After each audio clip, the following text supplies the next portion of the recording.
గతంలో యెద్యూరప్ప గారు కర్ణాటక ముఖ్యమంత్రిగా ఉన్నారు. ఇది నేను చెప్పేది 2020వ సంవత్సరానికి సంబంధించిన అంశం.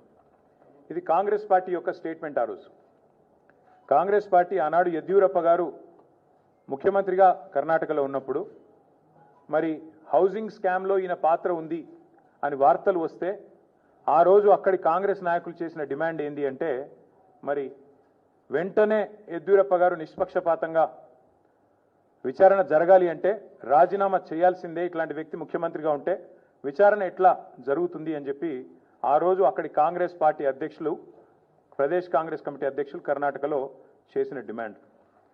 చాలా వాళ్ళు చెప్పిన మాట. The Karnataka Congress on Thursday demanded that Karnataka Chief Minister B.S. Yediyurappa either resign or be sacked to ensure a fair investigation against him in 2019 corruption case. ఇది కర్ణాటక కాంగ్రెస్ మాట, నా మాట కాదు. ఒక విచారణ ఎదుర్కోవాల్సి వస్తే ముఖ్యమంత్రి గారు ఇదర్ ఈ షుడ్ రిజైన్ వాలంటరీలీ, స్వచ్ఛందంగా తప్పుకోవాలి, లేదా ఆయనను అర్జెంటుగా తొలగిస్తేనే నిష్పక్షపాతమైన ఎంక్వైరీ జరుగుతుంది అనే మాట వారు చెప్పిన మాట. ఇవాళ మేమంటుంది కూడా అదే. 4 కోట్ల ప్రజల ముందు ఇవాళ ఆ ప్రజలకు నాయకత్వం వహించే నాయకుడిగా అక్కడ కూర్చున్న వ్యక్తికి తప్పకుండా నిజాయితీ ఉంటే, నైతికత ఉంటే వెంటనే అయితే రేవంత్ రెడ్డి గారు స్వచ్ఛందంగా తప్పుకోవాలి, లేదా కాంగ్రెస్ పార్టీ పెద్దలు స్పందించి తప్పకుండా వెంటనే వారిని రాజీనామా చేయించి నిష్పక్షపాతంగా విచారణ జరగడానికి సహకరించాలని మేము కూడా డిమాండ్ చేస్తూ ఉన్నాం.